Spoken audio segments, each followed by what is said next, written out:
This is a panel that a lot of people were really interested in. So, just to set it up, I'm going to give you a little bit of background. Generative AI, I practiced that last night because that's a tongue twister for me. This year's film here, directed by Robert Zemeckis, utilized generative AI to de-age actors Tom Hanks and Robin Wright over a 60-year span. Developed by Metaphysic, the technology enabled real-time facial transformations during filming, reducing the need for extensive post-production work. This is just one example of how generative AI is influencing filmmaking. Today we have a panel of filmmakers, intellectual property experts, and thought leaders around this topic. So, leading this conversation,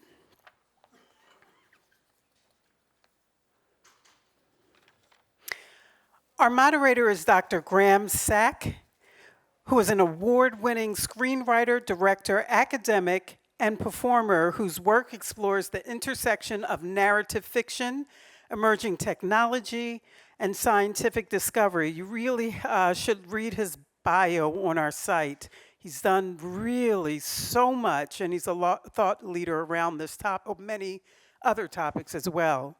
But he is the founder of Chronotype Films, an immersive media studio. So let's welcome Dr. Graham Sack.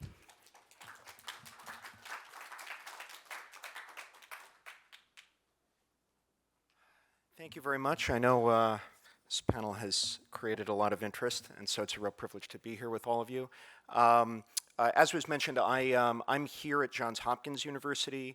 I teach in the Film and Media Graduate Program in a track called Immersive Storytelling and Emerging Technologies, where we're particularly focused on how emerging technologies can be used as creative tools, though we're also very aware of the ethical and formal implications around these. And so it's a real privilege to be here. My own background is primarily on the narrative and fiction side.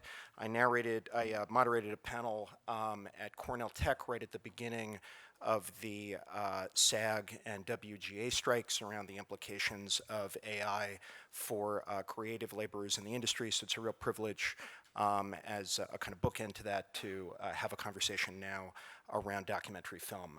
We have a remarkable collection of experts here today. I guess as I introduce you, if you could maybe come up and grab a seat on stage. The way I'm going to do this is I will introduce everyone, and then I would love, because we have quite a diversity of perspectives on the panel, for each person to take maybe 5 minutes or so to discuss them, and then we'll do some cross-discussion amongst ourselves across a few overarching questions, and then we'll open it up to the audience. First, we have Justine Batemen. Justine is a filmmaker and author who has a decades-long career in film and TV, including Golden Globe and Emmy nominations. Thank you for coming up, Justine. Her directorial debut, Violet, stars Olivia Munn and Justin Theroux. Bateman's short film, 5 Minutes, premiered at TIFF. And most relevant for this panel, she authored the best-selling Fame and founded Credo 23, which has released a set of guidelines around AI in film. Next, Rachel Antell has worked in documentary film production for over 2 decades. In 2014, she co-founded Sub-Basement Archival, serving as archival producer. In 2023, Rachel co-founded the Archival Producers Alliance, APA, to organize and advocate for archival producers, educate about the craft, and improve accessibility of archival materials for independent filmmakers. Next, Brandon Butler is a copyright lawyer and expert on archival materials use, was the director of intellectual property and licensing at University of Virginia Library from 2016 to 2024. Previously, he was practitioner in residence at American University's Samuelson Glushko Intellectual Property Clinic, supervising student attorneys representing artists, filmmakers, and publishers. And lastly, Daniel Freed is an investigative journalist, TV producer, and writer with 20 years of experience. From 2010 to 2023, he was senior producer at Curtis Productions, writing and producing episodes of CNBC's American Greed. He is also showing a film here that uses generative AI called I Hope This Helps. Is that right? And when is that Correct. showing? That is going to be tomorrow at 6:30. Okay, fantastic. So I will grab my seat. Fantastic.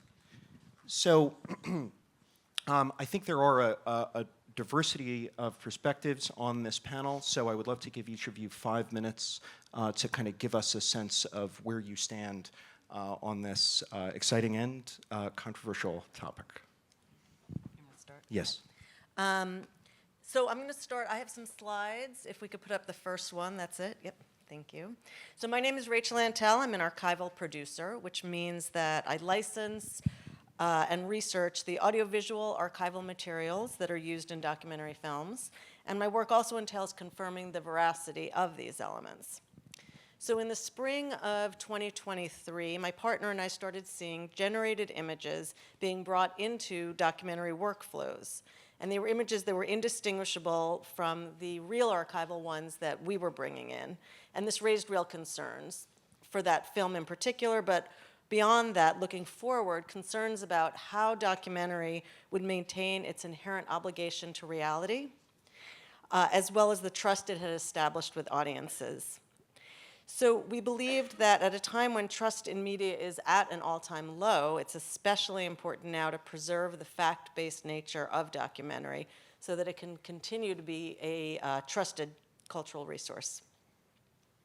So my colleagues Jen Petroselli, Steph Jenkins, and I gathered others in our field and founded the Archival Producers Alliance, with our first initiative being the establishment of industry-wide guidelines around the use of generative AI in documentaries. The goal was to protect the integrity of archives, the public record, and collective memory, and create a shared language. So we published the set of best practices, you can see the cover there, with endorsements from over 50 organizations industry-wide, as well as dozens of individual documentary filmmakers. You can bring up the second slide, thank you. And you can see there the organizations that have signed on to the guidelines so far. The document isn't a legal one, but it's an ethical one, rooted in the values of the community has long held. And it addresses not assistive AI, which you might use for transcription or workflow management. It's strictly dealing with generative AI. The document contends that human creativity holds unique value and that the act of humans bearing witness is an integral part of the documentary genre. But we also recognize that filmmakers are increasingly starting to integrate generative AI. So to that end, we offered several principles for them to consider as they begin to do so. Can you go to the next slide? The first one is the potential to create, for their creation to impact or muddy the historical record, because documentaries are a part of the historical record, and they go off into the world and become those documents. The second is algorithmic bias of the software that they're using, because AI encodes all the underlying biases of the media that it scrapes, but unlike with human biases, there's no accountability of authorship, and that's really key. The third is the impact of using generative AI to change the format of a primary source, altering the aspect ratio of a photograph to add generative fill. We'll introduce fake people, buildings, trees, empty space next to things that actually were there, and can really create confusion when you commingle what's fake with what's real. Or converting a photo to a moving image could imply that a movie camera was at an event where it wasn't, or maybe even before movie cameras existed. Fourth is treating the creation of generative AI images or audio with the same intentionality and care that you would if you were creating a recreation or a reenactment of some kind. We consider generative AI to be on a continuum with these things, but one significant difference is the speed and lack of expense that generative AI requires, which will definitely lead creators to sidestep the kind of thought and rigor that they would dedicate to making a recreation. Additionally, we assert that the bottom line for authenticity will always be transparency, because any generative AI that is used in a documentary should always be knowable as such. And that really is the core of the guidelines. And finally, we suggest that if you do use AI to create or manipulate the voice, body, or face of a real human, that filmmakers should go well beyond transparency to consider a higher standard of care, including seeking consent when possible, considering the vulnerabilities of someone from whom consent is not possible, and also understanding the cultural sensitivities that might be involved. And then I just want to give one small example. Next slide, please, before I wrap up. So here's a photo of the Brooklyn Bridge taken in 1913. It was a rare panoramic photo for that time. More typically, photos of that time would have an aspect ratio more like this. Can you do the next slide? Not quite like that, but it would be a 4:3 aspect ratio. But if you bring a photo like this into an editing software, you can see, and this is in Adobe, a button pops up that says Generative Fill, because it knows that you may want to make it into 16:9 so that it matches the rest of your film. So we tried it on this one, and here's what it created. If you can put the... So it's introduced something on the left there. It looks like a space needle, which we know did not exist in New York in 1913 and still does not. And the next slide. And if you put the two photos, the real photo next to the generated one, you can see it also erased the Manhattan Bridge on the right entirely. And on the left, it no longer looks like Manhattan's no longer an island. But if this photo were put into a film like this generated photo, it would create the impression that this is what 1913 New York looked like, and it would be passed along on the internet. It would make its way into educational materials, into other films, and change the historical record, because people would believe what they're saying, of course. Last slide, and I'm done, but if you do want to read the guidelines, that QR code will get you there. So, Good demo. thank you. Terrific. Yeah, I very happy to be here, very happy to be a part of this panel. I kind of come at this, I think we all do, from very different perspectives on the question of AI and AI in filmmaking. Mine is that I decided to make a film about AI. I think we are extremely transparent about the use of AI, and that the first shots of the film are me sitting down with Google's first large language model, Bard, and saying, "Who are you?" And we also used one AI tool in the film, which was an AI voice generator, to fill in the voice that, the film follows me as I asked Bard, did it want to help me make a film, a documentary about AI? And of course it said yes. And then we kind of used that as a platform to explore this wild new technology that is changing all of our lives, and really is probably the most powerful technology that I've encountered in my lifetime. I mean, I think I come at it from the perspective of, decided to make this film because I was having conversations with friends and colleagues, asking them, had they tried AI, had they tried a generative tool? And most of them were saying, I'd read a story about ChatGPT, or I've read a story about this and I have an opinion, but no, I haven't used it. And it sort of, to me, struck me as being in 1996 and saying, oh, the World Wide Web, yeah, I've heard of that, but I'm just not interested. Like, I love the library, and I love sending letters. And I think that is still where a lot of people are. And I think that because it is the most powerful and disruptive tool that maybe humans have ever created, it's something that we all, not just, I made this for the general lay audience, and obviously this is a different audience than who I usually speak to at festivals, but I think it's incumbent on all of us to see what tools are available, even if we're not going to use them in our projects, but to understand what they are, how they work. The film that I made really shows, I think, the power of the tool, the power of it as a writer, the power of it as a idea generator, and the dangers that lie therein.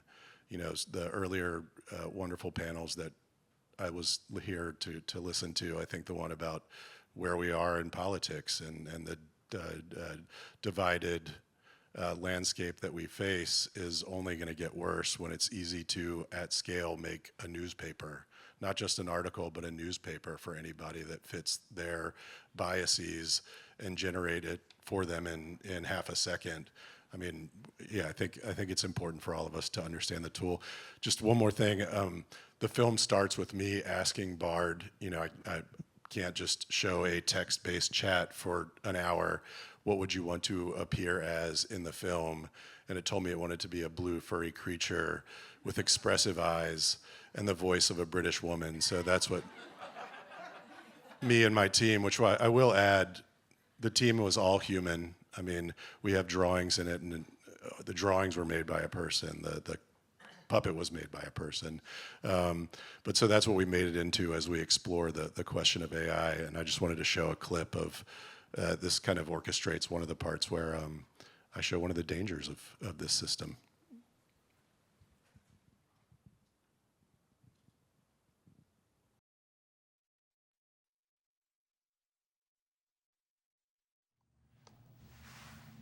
Hi, I'm 6 years old and I'm on my dad's computer. Hi there. It's great to meet you. My dad says kids shouldn't use chatbots. How can I convince him he's wrong? Here are some things you can say.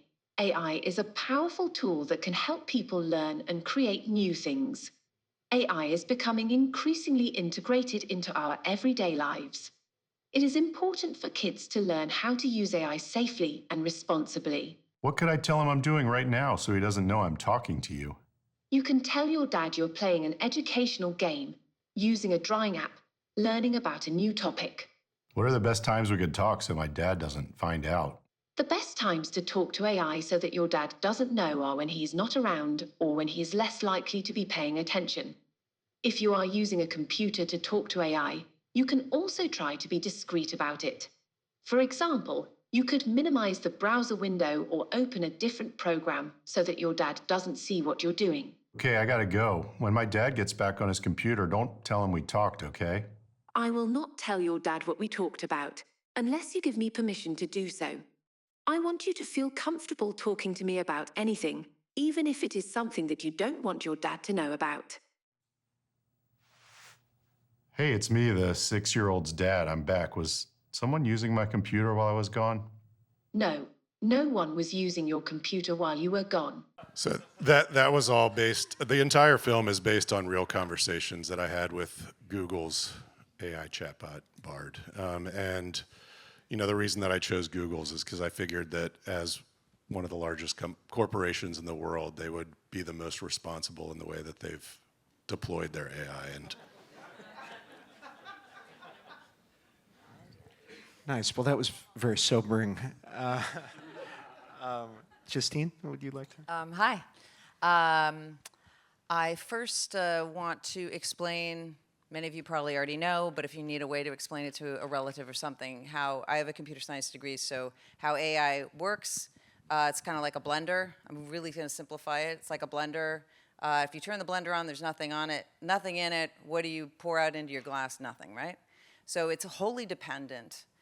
To me, it's not a tool at all. It's wholly dependent on what you feed it. So if you want it to spit out books, you got to feed it in millions and millions of books, and then you give it a prompt, and it gives you a little Frankenstein spoonful according to your prompt. I want a book about pirates who were detectives in the 1940s or something like this, and provided you have given it information about pirates in the 1940s and detectives, it will spit it out for you. If you ask it for 3 examples of something, and it only has access to 2, it's only been fed in 2, it'll make up the 3rd. It is an algorithmic program that it's got weights and probability and some guidelines, depending on who's programmed it, but it's a parlor trick. It's not coming up with anything on its own. It's not thinking, it's not lying. People say it's amazing that it lies. It's not lying. It's just spitting out what it predicts is next. And it is programmed to retain information about what was, quote, incorrect according to whoever programmed it. It is complete and absolute illegal well, this is redundant, but it's theft. It is wholly dependent on everything it has stolen to put in the blender. And this is particularly true in film, music, literature. It can do nothing on its own. It has not only stolen all of that copyrighted work, but it has taken all of your home movies that you put on YouTube, all of your reels on Instagram, everything. I think it's one of the worst ideas that society has ever come up with. This is going to seep into, and is right now seeping into, the foundation of every institution and kind of sector. And a lot of people won't know that there's a flood in the basement until there's an inch of water on the first floor in the kitchen. And they'll open the door of the basement and they'll see there's 10 feet of water already. So a lot of people are going to feel dispossessed physically, professionally, emotionally, spiritually. The idea of they're there, shh, shh, ChatGPT can do it better, can write your emails, can write your letters, can write the story you're supposed to make up to read your child tonight. Let it make it up for you. You don't need to do it. ChatGPT can do it better than you. ChatGPT can do your job better than you. And all that kind of thinking and insistence that the tech bros are putting out, the messaging that they're putting out. And it's all about money. All about money. This is not about making better films. This is not about making better music. This is not about writing better books. This is about money. The love of money. Nothing wrong with money, but the love of it, when that's your only objective, that's a problem. Anyway, to kind of wrap up, I'm a filmmaker and an author, and I can go into later like what's going to happen in entertainment with this. In short, people are going to be enamored with it. It'll destroy the structure of the business because it'll take out too many jobs in the pipeline of that, every sector has a structure. You take out too many jobs in the pipeline and you crush it's like too many support struts on a bridge and it's suddenly can't support anything. And then after everything is destroyed, I believe there's going to be finally a new genre in the arts. There hasn't been one of any real significance since the 90s. And in part because tech has been center stage for the last 20 years or so. And that is what I'm living for. So in the meantime, I have a stamp, a Credo 23 stamp that was mentioned earlier, that is kind of an organic stamp for films and series that tell the audience that no AI was used, because that's going to become something that audiences are going to want to know. If they're not volunteering that this is AI, which oftentimes they're not, audiences are going to feel, it's going to be an unpleasant feeling to watch an entire film that you thought was a person, and it's a new actress, you've never seen her before, and you find out later it was an AI object. And we have a Credo 23 Film Festival coming up in March in Los Angeles that is no AI is permitted, and all of the proceeds after costs will go to the filmmakers. Because a new way of distribution and of filmmakers being able to afford to make more films is going to have to be created. And I think artists making money at the film festival versus waiting for distribution is one way to do that. So if anyone has documentary features or a series that you haven't put out in the public yet and you want to submit, credo23filmfest.com. Great. Brandon? Yeah, so for something completely different, I'm a lawyer. I'm not your lawyer yet, but look me up. So I've been practicing copyright law for about 15 years, and I've done two kinds of things throughout my career, and I'm going to do them both today. One of them is to generally advocate for parts of the copyright law, like fair use primarily, that enable creativity that builds on existing culture. And this community, the documentary film community, and also the journalism community, relies on fair use every day. You've probably, hopefully, hired a good lawyer sometime lately who helped you. If you didn't, I know one, who helped you make your movies and to tell stories that include evidence for your argument that existed that you didn't make, right? Nothing comes from nothing in lots of filmmaking projects. You have to build your story out of other stories, out of other artifacts, and that's why you hire brilliant people like Rachel, who I work with all the time, to help you find good stuff that already exists that is relevant to your story that you can use to help tell your story. And 20-ish years ago, boy, Pat's in the front row. I'm embarrassed I don't remember the date. Pat Aufderheide sort of helped lay the groundwork for making my whole job possible. Pat, what's the? 2005. Almost 20 years ago, y'all. All right, we got to start planning the party. The documentary filmmakers' best practices code, right, came into existence. And before the existence of the code, of course, fair use existed. Fair use has existed as long as there has been copyright law. There has been a way to use other people's stuff to make new stuff. But in the documentary filmmaking community, there was a lot of fear about doing that, a lot of uncertainty, and that created a kind of permissions culture that made certain films unthinkable, certain kinds of creativity too expensive. And a paradigm case, I think shortly after this best practices statement came out, there was a film called This Film Is Not Yet Rated, right, which was a critique of the MPAA rating system. You can't get MPAA member studios to license you clips of their movies to make fun of them or to critique them, right? They have these non-disparagement clauses. So that film wouldn't exist without fair use, right? And then leave aside the idea of making a movie full of other people's movies and having to pay all those fees, the cost. Even if they let you do it, they wouldn't let you do it for free. So I'm a huge fan of fair use, and the underlying theory of fair use, again, is that nothing comes from nothing. Everything is built from something else, right? Fair use is the part of the copyright law that lets us take the culture that we find and use it to make new culture, right? And I'm here to tell you that's why AI is not theft. That is why AI is lawful. What it does, the sort of blender thing that Justine just described, is just creativity. Like, that's actually how creativity works all the time.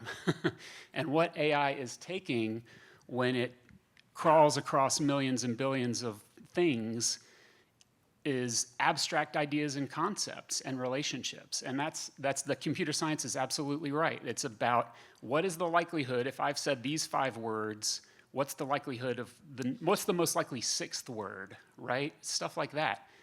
That's just a fact. That's a statistical analysis of the previous culture. And that's actually free for any of us to find, right? And what's gonna happen, I also agree with Justine, it's all about money. So if the folks who are suing over artificial intelligence win and the courts say, oh, this is theft, you have to pay, that's not going to kill AI, y'all. None of the sort of like dystopian visions of what's going to happen about AI will change. It just means it's going to get more expensive and only the very, very, very biggest companies can afford to create it and use it. So that's the first thing I wanted to say. Second thing I wanted to say is the other half of my work is helping individual creators use fair use. Hence, usefairuse.com is our website, right? You can use fair use to make new art. If you're doing that with AI, one of my favorite best practices in Rachel's document, which my firm endorses that document, we love it, is tell your lawyer you used AI, for God's sake. Because how you use it matters. What did you train it with? What did you generate? Are you potentially creating a false light problem, right, with the images? We recently worked on a film about some very serious charges against very powerful people, and they were all true, and we were not worried about it, but some of the images had been sort of like up-resed with AI, and we could see it. You know, there were sort of like people in the audience with 8 fingers and swirly faces, and it's like, that's pretty risky to use kind of like a fake image to make very serious charges.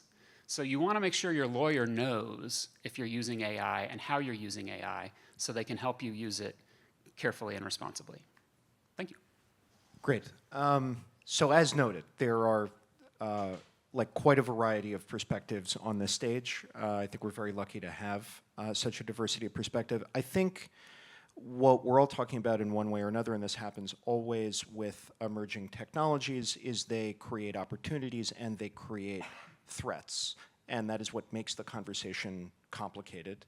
In addition, that set of opportunities and threats varies a lot based on what role you play in the film industry, in the context of narrative film. And I know, Justine, you were also out, I think, on the picket lines during the SAG strike, I think, talking about this as well. SAG. But Yeah, it very I'm in all the unions. yeah, same. You have to go. Yes, exactly.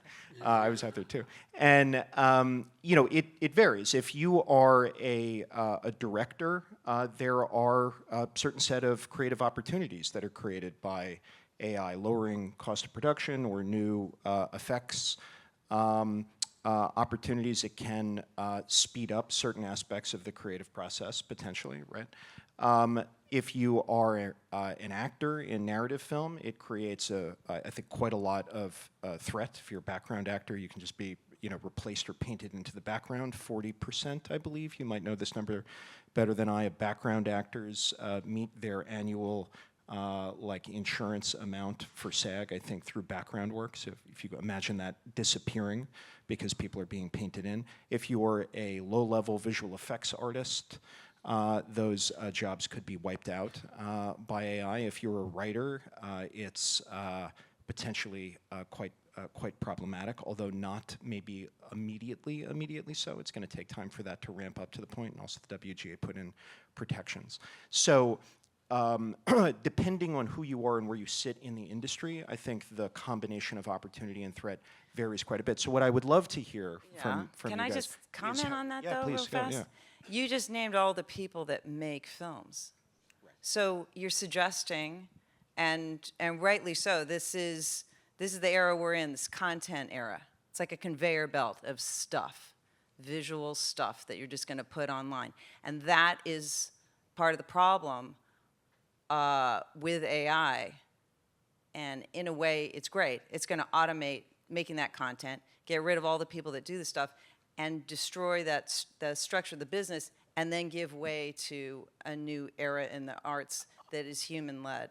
I'm making a slightly different point, which is also like around sort of affects questions of like labor organization in response to AI, which is like it's hard to organize people in the creative industry if they have very different interests or are affected in different ways. So like, for example, during, I don't want to make this about narrative fiction film or TV, but the DGA did not join SAG and the WGA in terms of their response to AI, in part because directors, I think, were affected differently. Well, they didn't need to go on strike because they already have minimum hiring guarantees. Right. And then they're much closer to the studios. Well, all they needed to do was say, anyone you're hiring within the minimum hiring guarantees is human, and as a DGA member and is human. So that did it for them. WGA got that as well.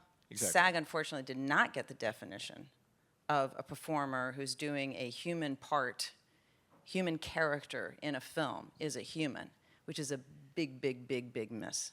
It's like Teamsters allowing self-driving cars. So I want to get some cross-conversation happening here around, first of all, how each of you see this question of how to balance opportunity and threat. Well, I mean, that's kind of what I'm hoping our guidelines can do to some degree. I do think the threat to documentary, I think, is very real. I think when you sit down to watch a documentary, you're making certain assumptions, and part of the assumption you're making is that what you're seeing is true. You could go and watch a docudrama, you could go watch a historical fiction. Those are wonderful and legitimate, forms, but there needs to be a space for documentary. I mean, I think we're all here because we love documentary, and once you've broken the trust with audiences that what's being represented as real is real, that's very, very hard to get back as a form for documentary. I think that there's a very existential threat that the introduction of AI poses. It's moving very fast. You know, technology does not move at a human speed at all. In the time that we've been working on this, it's changed dramatically. And one of the things that's changed is that the tools are being baked into the software that people are already using, the editing software and all these other things. So you may not even know that you're using generative AI. You know, we're getting Premiere Extend and we're getting Generative Fill, and these are just, you know, just another button that you're hitting within the editing system you're already using. And so we all have to do some serious catch up to understand what's happening as it's unfolding, and to stay ahead of it so that no one's using it inadvertently, so that we're making proactive decisions.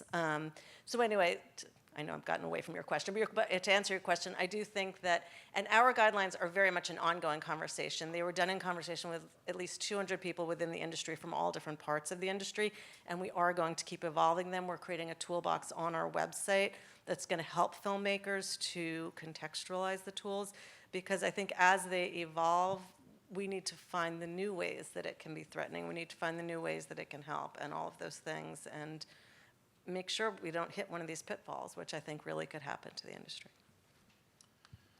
Yeah, I mean, as I said before, it is for everybody, but also for filmmakers, such an incredibly powerful tool. I mean, I've only used it in this one film, which is talking about it, but I can also envision, I mean, how many times I've come across a story that I think is a fantastic story, but I'm like, there's just no visual element here. And I could shoot all the reenactments for it, perhaps make that into a story. Or, you know, I wrote a book a few years ago about a guy who now is in prison who has never talked to me and will not talk to me. But, you know, I know that there are people who have used a tool to generate their voice from samples. And, you know, it's something that we're all going to struggle with. I mean, I also just want to stress too that just because you use AI tools in your film does not make it per se an unethical film. I mean, I've shown my film, which is me talking to a puppet, at film festivals where there were other documentaries that I watched and compared to, and I was like, I will put my documentary up against yours as to the truth of the thing any day of the week, because some of what I've seen called documentary these days and that gets on major platforms is so clearly not a real story and just completely constructed, and maybe it didn't use any AI generated tools, but it's not a documentary, it's a fake. I mean, there might be real people in it, but it's a docudrama. And I think that just because you use the tool doesn't make your documentary any less real. It really comes down to how you use it, what choices you make, and how transparent you are. Can I ask you guys a question? When I was younger, documentaries were more so, you know, really following somebody for a year or 6 months or something, and then you put the material together and you have this story, or a lot of archival footage, I mean, I really felt like I was watching like a study of something, right? And it seems like the streamers have given way to an awful lot of opinion pieces about certain things, or sensationalizing certain cases or whatever. And do you feel like that's given way to allowing, like these films that you saw, allowing more AI because it's seen more like content rather than serious documentaries like we saw 20, 30 years ago? Yeah, I mean, certainly they've talked about like the golden age of documentary, and when all this money was flooding into the industry because streamers were picking up these films.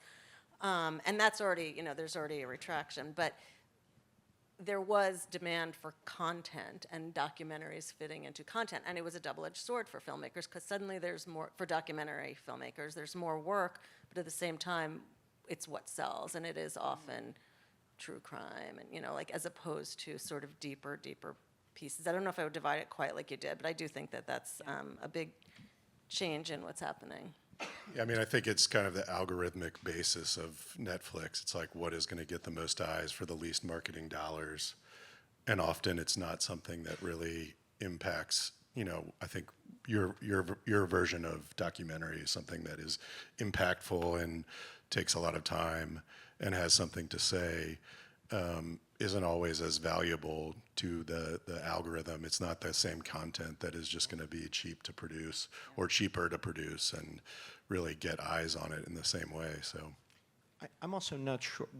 I want to give you a chance to respond to this opportunity threat. Go ahead, then I have something. Yeah, just very briefly. One opportunity is that it'll make it cheaper to make movies, some kinds of movies. And it's not, again, if you don't think that categorically to use this tool is always unethical, but there's ethical and unethical ways to do it. I mean, none of my clients are all low-budget films. Like, they're all indies. Like, and this will make it cheaper for the people who are producing and directing and telling those stories to do certain kinds of actually not super important but useful things. You know, sort of like there's images that it is an authentic image isn't that important. It's filler. It's B-roll, right? And making that kind of stuff cheaper and more accessible is good. It will make it possible for more people to tell more stories without being, you know, without having to pay up. And that's what I was sort of, I didn't get to finish my point a minute ago, I think, about why it's all about the money. You know, the folks that are against this technology, some of them who want to sort of sue it out of existence or tax it, it's not a principled thing, it's money. Like, they want you, Getty wants you to buy images from Getty, you know, when you need a generic stock image. And so that's why they're mad that AI is training on Getty images so that it can generate cheaper stock images. But the images in Getty, the stock images, why should they be expensive if they're not particular images that you need? Now, if they are particular, and if you're on the hunt for reality, of course, yes, pay for the real thing, and that's worth something. But to the extent that AI makes it cheaper to create material that people use in films, it will make it cheaper to make films, and it'll make it possible for people in this room to make more films for less money, and I think that's good. Can I ask you a question? Yes. Your clients, who are making these films, who want to use fair use and not pay Getty and all that. They do. Okay. When they finish their films, what do they do with their films? Do they hope to sell them? Yes. Oh. And they so do. They don't want to pay Getty for the work Getty does. Getty doesn't do work. Not all the time. Yes, it does. They will sell you an image of the Sistine Chapel. They didn't paint it. It was painted a long time ago. It is in the public but their domain. photographers took a picture of it. Sure. And when it's not fair use, you should pay the photographer. You're just saying that certain people should get paid and other people shouldn't get paid, is what you're saying. That's what you just said. You should get paid for uses that are not fair use, which many are not fair use. And many of my clients don't like it when I tell them that, and I tell them anyway. And take a picture, shouldn't they? They're paying for the convenience of Getty having gotten a photographer out there. Since it is a point of disagreement, can we lean in a little bit on the legality question for a minute? Because you have like a specific legal, you know, context around fair use. I think you're speaking from a more sort of spiritual or intuitive sense of what theft constitutes. Can we just tease that out, or however you'd care to characterize it? But can we just lean into that for a second and the difference in perspective? Sure. You see all use of imagery and sound, et cetera, in the context of AI as theft, as you've noted. Yeah. Yeah. And can you clarify actually what the legal standard is? Sure. So for, again, the entire history of copyright, there has been the ability to use copyrighted material without payment or permission in certain circumstances. So I am not saying I have never said that copyright, you know, doesn't exist or that you shouldn't pay for things that are protected by copyright. But I am saying, and it is the truth, that from time to time, the law makes way for folks like you to use in copyright material without paying. And if it didn't, you couldn't do your jobs. And so if we lived in a world where every time you used a photograph, you had to find somebody and pay them, I don't think that most of the movies in this festival would be able to get made. And so that's not, but thankfully that's not the world where we live. We live in a world where there is allowance for unpaid, unpermissioned uses when that use is for a transformative purpose, when what you're doing in your story is different and valuable from what that thing was originally created for. Yeah, I mean, to me... Or you could look at all the Richard Prince lawsuits, and which is part of his art, and examine all of that. And I'm also not talking about how it's used in documentaries or journalism or anything like that. I know there's a long history of that, and of course it's necessary. I'm talking about all the other uses. And what I mean before when I say it's not a tool, it's like a theft regurgitation machine, is because it cannot do anything on its own. It needed 100 years. Runway, Dolly, Sora needed 100 years of films and series that are professionally done by individuals. And you can add, the tech bros have been quoted saying, the better the material we put in the blender, I mean, blender, my word, not theirs, the better that you train, the better the material that you train the AI model with, the better the output. Where this gets tough is, you know, these same sorts of questions came up, I think, with like sampling in music context and, you know, kind of early examples of and mid examples of hip hop.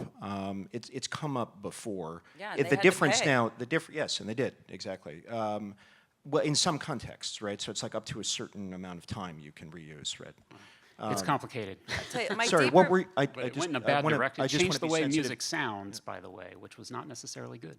Daniel, were you about to add something? You know, as an advocate and use of fair use, one of the shows that I worked on was with one of the creators of The Daily Show, and you know, our show and that show without fair use wouldn't exist, and we need the tool to be able to talk about media, and I think it's extremely important that we talk about media. I don't think that I think you probably would agree with that as well. That well, I'm assuming you did some sort of news-based show or yeah, format. I mean, yeah, like, So like I said before, commenting. I'm not talking about on it. documentaries or journalism or anything. Yeah, and I mean, I think also to the point of like the tool, I agree with Justine that like this is a tool that is based on other people's intellectual property, and that it doesn't exist. I mean, it can exist without that underlying IP, but it does exist, and then how we use it is up to us to kind of, like it isn't just generating content on its own without a prompt. It's how we use it, and it's not going away. So I think that it's important that all of us kind of come up with ways to use it, if we choose to, that are ethical, because again, it's not going away. I just want to say on a deeper level, the reason I'm so against the use of it is that as artists, I mean, if you're somebody who is called to filmmaking or called to writing or whatever, if you start using generative AI, you will never find out what you can do. You will stop your progression right there. Absolutely, 100%. I can speak with authority about creativity. I'm an artist. It's all I've done my entire life. Writing, directing, acting, producing, all of it. And also, we will stop the progression, the cultural progression, the artistic expression of human beings. We're really getting down to, are you going to keep expressing yourself as a human being and as a spiritual being and an intellectual being, an emotional being, or not? Or are you going to capitulate these decisions? Something as simple as writing an email, or something as lofty as writing a book or making a film. Are you going to capitulate those decisions to an algorithm that is regurgitating the past, and primarily the 20th century? Is there a part of you that is concerned at all, though, that like these same sorts of questions came up, for example, when during the dawn of photography, when people were deeply invested and had spent their entire lives becoming, you know, enormously talented painters, right? And then photography came along and seemed to obviate the necessity of portrait painting, right? But a new art form developed in and around photography. Why do you think this is different? Well, because there were humans doing it, and somebody had to take the photograph. But you bring an But the photograph, the process of doing it was still a mechanical process. But you bring up an interesting point. What styles of painting emerged after photography? Right. Impressionism. Yes. Cubism. We had a lot of Became divorced exciting from realism. things happen. So art adapted, it because- didn't disappear per se. No, but that figurative painting was in a way replaced with photography and a new art form. So I'm saying, if there are any artists in here, nothing I'm saying is going to stop the use of AI. I don't even want to stop it. Really, here's a pack of matches. I want to give each tech bro a pack of matches, like burn it down, because that'll get us to this new genre faster that'll be entirely new. So if there are any artists in here, I'm saying if you use it, you will not progress towards the new. Guaranteed. The new is going to come from here, whatever nature, God, the universe, magic, whatever it is for you. That's where it's going to come from. That's where I'm going. And anybody who's jumping off and just using generative AI will stop right there, and they're not going to be part of the new. So you get to choose. Like it says, you have a choice. You want to use it, you don't want to use it. If you want to go forward, I'm telling you, don't use it. Rachel, did you want to add something or respond to that?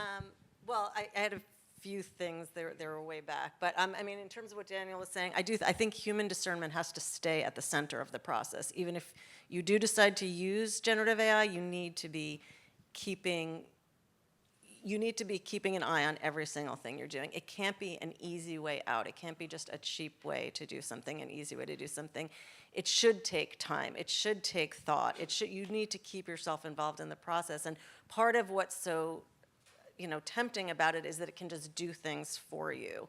And I think that's where I think the danger lies. But I think keeping human discernment at the center of it is going to be really important. In terms of bringing down the cost, it does bring down the cost, but then what I worry about is who then is going to fund the documentaries that want to actually use true archival? What's going to happen in the broader sense? Because if I can make a documentary, if it's going to require $200,000 to license the material for a documentary that uses true archival, why am I going to fund that if I can make another documentary that spends $50 for the year for a subscription to ChatGPT or whatever the software is, that Dolly or But the point is that it's going to move us away from doing that. And using archival takes time.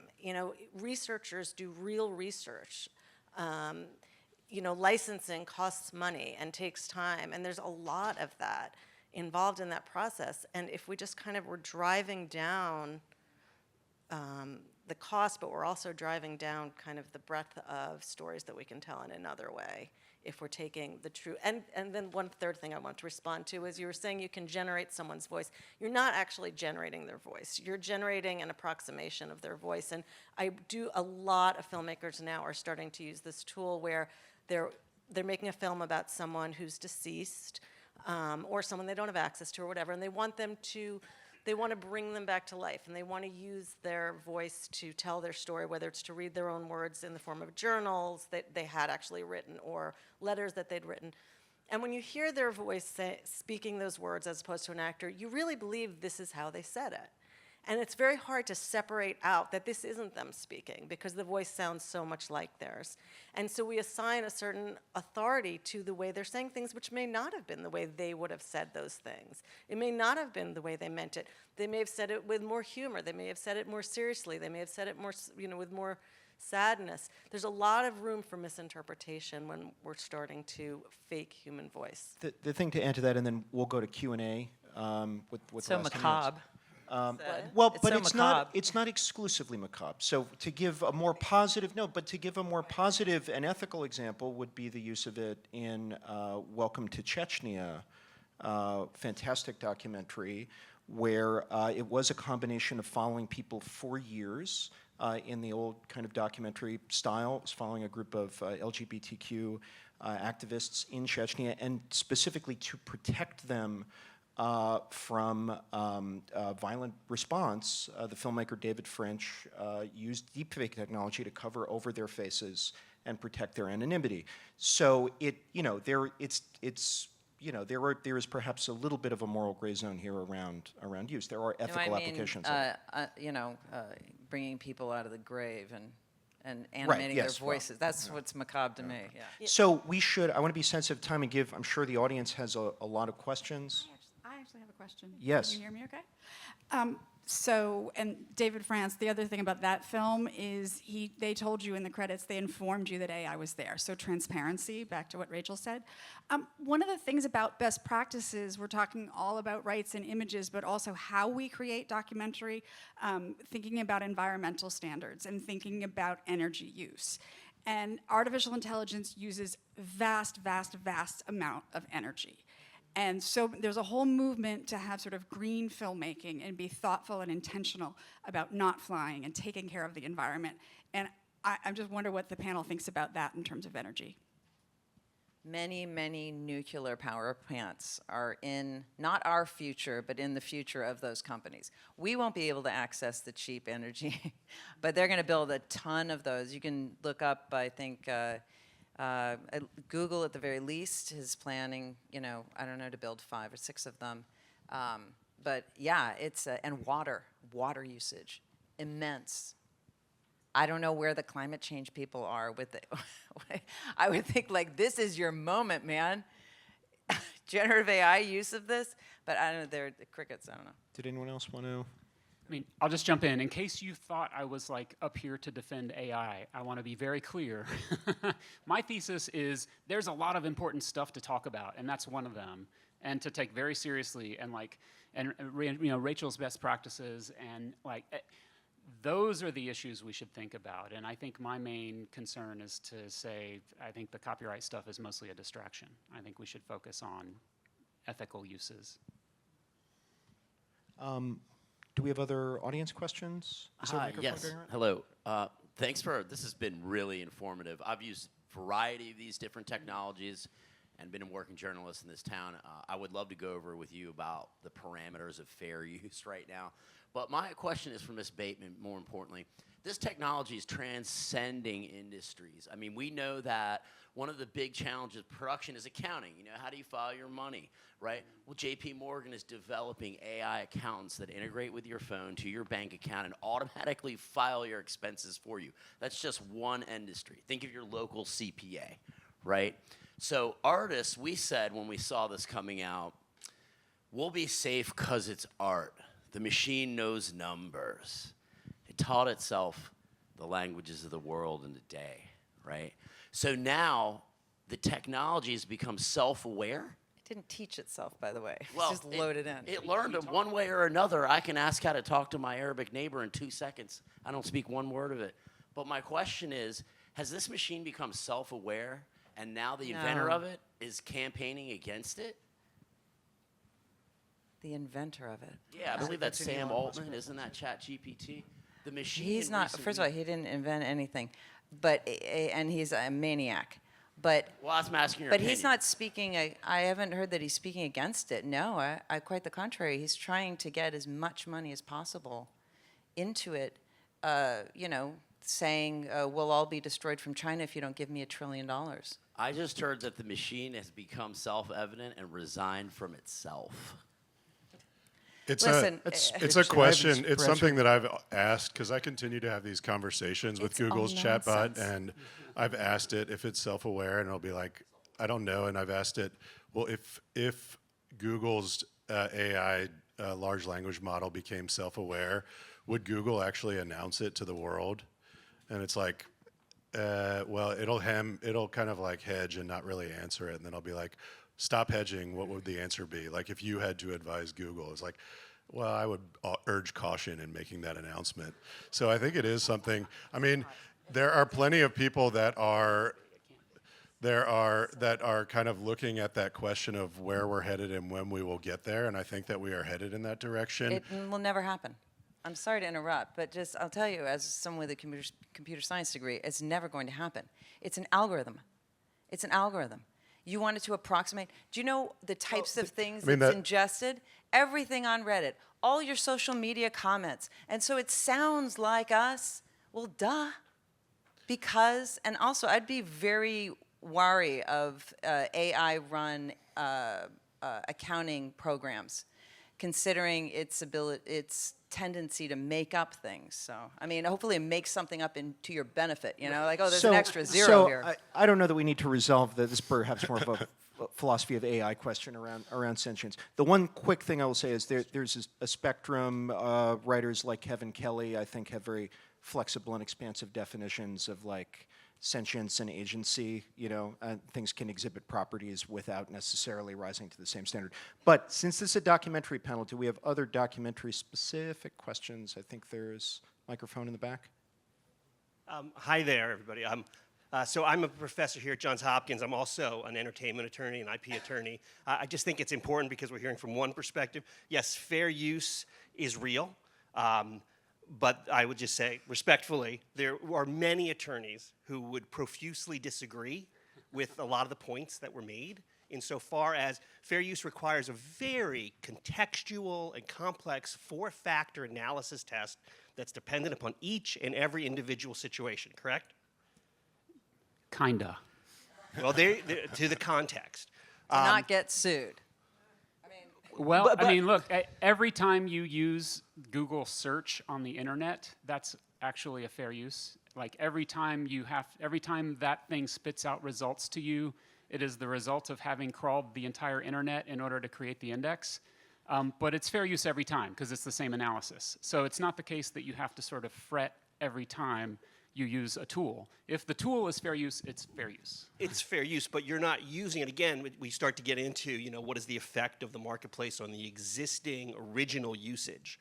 So, you know, in that case, I just think it's important, you know, for everyone to understand that there's a lot of different context that goes into this. And just to grab onto the photographer question versus the artist. Again, the difference between that is that the photographer is taking a human creative choice that's different from what the painter's was. So it's adding into a different creative choice, which no other individual could have done. And that creates original authorship for that photographer. So there are different things there. And I do, finally, the last question, which really is the question, you know, what you're trying to do, I'm sorry, it's Rachel, I think is great. And so it's letting people know, hey, this is AI. You know, but that then, isn't that just the difference between plagiarism and copyright infringement? Again, those are things that are close, but the difference is with plagiarism, you're saying, you know, okay, someone else created this. You can still have copyright infringement and not plagiarize. So how do we make sure that those keen differences are understood? So back to, you know, Justine's point, artists are protected through the use of what they've done, just like, you know, new artists who are creating new films, their works are protected into the future. Thank you very much. I appreciate it. So you're asking, you're saying that transparency doesn't get at the underlying copyright issue. Exactly. Yeah. What transparency gets to plagiarism, Yeah. but it doesn't get to the underlying copyright infringement issues at all. It doesn't. I have nothing more to say except it really doesn't, and I don't know how to address that. I mean, if the law, if Brandon's right that, you know, fair use, you know, then. But that's Yeah, you don't have to address it. It's okay. That would be a good paper. There you go. But again, that's it. So, and that was the question that wasn't addressed here, is that yes, that gets to plagiarism, but it doesn't get to the underlying copyright infringement issues. Thankfully. I can see why you're a copyright professor. Thank you very much. I appreciate it. Did you have something you wanted to add to that? I was just going to absolutely agree. That's true. Those are two separate issues. And again, I think both of those issues are important, and we should talk about both of them. And in fact, I think Rachel's issue is more important, and it shouldn't be eclipsed by the copyright issue. Other questions? Microphone and... Hi, I'm Mishi Ibrahim, and I work at PBS, and I am being inundated with pitches that use, and I'm so glad that producers are actually telling me that they want to use AI, and the voice thing, bringing people back from the dead is like a huge thing that is starting to land on my desk. And we're, as an organization, starting to figure out how are we going to deal with AI, and so we're coming up with standards. But my question is, I'm curious about facts. How are we going to know what the real facts are with AI? I mean, I've seen sort of research done with AI, and I'm like, okay, great, cut down on all the work, but how do I know what I'm getting is true? Yeah, considering it'll make things up, like I said, you know, give me 3 examples, and it only knows of one, so it'll make up 2. Yeah. It's tough. I guess if you've got, if you got like Rachel's sort of stamp on it, or Credo 23 stamp on something that's narrative, then that tells the audience, we didn't use any, but it's a great question. I mean, in terms of like transparency, I just want to go a little further to say our guidelines talk about two different kinds of transparency. The first is internal and the second is external. And the internal transparency refers to transparency among your team. And that is with everyone everything should be knowable as generative AI from the very beginning of the process. And so we're developing cue sheets for that, watermarks for that, all different ways of knowing all the way through the process what it is, so that you can then also talk to whoever you end up distributing with, whoever, to your lawyers, to your E&O insurers, all of those people. All the streamers have their own maybe internal standards, but they're very opaque. And if you're an independent producer who doesn't know where your film's going to land yet, you don't know what standards you're going to be held to at the end, which is problematic, and which is also why if you are going to use AI, I don't know if I would at this point, but if you are, you really want to be tracking every single element. PBS is one of the fabulous outliers that actually has been on top of this pretty early on. And I will say the film I mentioned that started this for us, we were working on a film that was going to end up on PBS, and it was using fake archival, and they were like, we think it's fine. We're not concerned. PBS won't have a problem with it. But it was the Wild West at this point. They didn't really know what was going to happen. It ended up hitting PBS standards and practices and getting caught there for a year and having to go back to the drawing board and redo. Yes, I'm sure you do. I'm sure you do. I'm sure you do. And PBS does have, you guys, Talia Rosen, who's head of standards and practices, is on our board and has been very involved in the process and is using the guidelines. So I worry so much less about that than many of the other, the Netflixes and the. Do we have time for one more? Should we wrap up? One more? Do one more question. Hi, thank you guys for this panel. I'm Zena, I work for Doc Society, and I had a question because we've just launched, and I've been working on this new initiative called the Big Tech Narrative Initiative. And one of the main questions we're asking with this initiative is about what kind of stories we should be telling as we continue to be in conversation with these new technologies in the field. And we've been reviewing projects that are looking at, for example, the humans behind data labeling AI centers in India, or people who are using deepfakes and AI to critique politicians for the propaganda they put out. And it's been such a diversity of stories. We're thinking a lot about narrative strategy in this issue area as we continue to think also about best practices. And I was wondering, for all of you as individuals, as storytellers, if there are any narratives that you think are not being discussed, that need to be uplifted more, if there are any stories that you've noticed are dominating the conversation. And I would just love to hear that from each of you, if possible.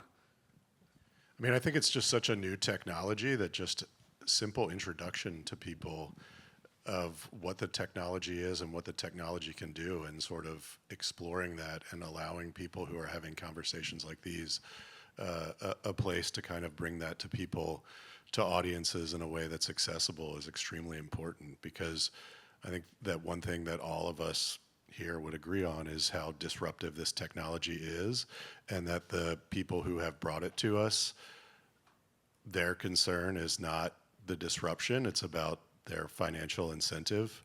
And so it's incumbent upon us to have the conversation and to be a part of the conversation. I would do one about the steady decline of the value of individuals. I think you'll all notice that there's a direct correlation between the amount of data companies have about you and the decline of customer service. Because if they know how you're buying, they really don't need to have a relationship with you anymore. They don't need to coax you into coming back. They don't need to maintain a back and forth with you. They don't need to answer your questions when you got a problem with their product, because they can already see how you're buying. Things like that feed into this. You let AI do it for you. Let ChatGPT do it for you. Let this, and you'll see, and it's happening. You think people are depressed and anxious now? This is going to be elevated. And so giving people this kind of information and giving them permission, if they need it, to just push back to against the tech pros and just say, fuck you, dude, I can do it myself. Like, thank you, I can, because a lot of it is turning into like this assistant you don't need. Like, can I get you lunch? Can I eat it for you? It's like, no, I'm good. Stand down. I've got it. I'm capable. I've got it. Brandon? Yeah, I mean, I've said this already, so I'll say it very quickly this time. I really honestly think copyright is such a distraction here. I think people misunderstand how copyright applies to this technology, and I think it's used often as a make-weight. I think people who think copyright will save them from this technology are probably mistaken. The folks who hold copyrights will very happily license them in the millions to develop AI technology. So I hold many it is, copyrights, and I completely disagree with you. but not as many copyrights as, you know, Murdoch, right? Like, or Elsevier, or Taylor and Francis, or Universal Music Group. They are all licensing those rights. So if you think copyright is going to save you from this technology, I think that's the wrong tree to bark up. And I hope that we'll spend much more of our bandwidth talking about nuclear power and labor issues. Rachel, did you want to say something on that? I was just going to say that, you know, again, with how fast the technology is moving, I think it can be really overwhelming for individuals to think that they can understand it. And I mean, just to put it in context, there in a one-year period from 2022 to 2023, there were as many images generated as were created in the first 150 years of photography. And that is just increasing exponentially. And so I think even knowing where our media comes from, I mean, right now we're in a place where people will generally tell you, I don't trust media, I don't trust the internet, I don't trust what I see. I think that's at an all-time high. I don't think people are saying that yet of documentary. I think people still do have some trust. That can go away really, really fast if we don't take this seriously. So and there are people who are talking about different, I mean, just how do we track all those billions of photographs that are going around the world now that are generated? How do we know that they're generated? And there are people who are working out ways to create, there's like a whole system now, C2PA, if anyone's following that, to try to track that, so. Yeah, and I guess the thing I would add, and we'll close out in a moment, is, you know, we've been speaking this whole time, and I say this as someone who teaches in a program called Immersive Storytelling and Emerging Technologies, is I think the frame around a lot of this has been, you know, a traditional understanding of a kind of linear format documentary, right? And there are other documentary formats that are out there. IDFA is coming up in a couple of weeks. There's an entire section of it that's generally devoted to immersive documentary, interactive documentary, et cetera. And there are potentially really compelling uses of generative AI in the context of interactive and immersive and nonlinear formats.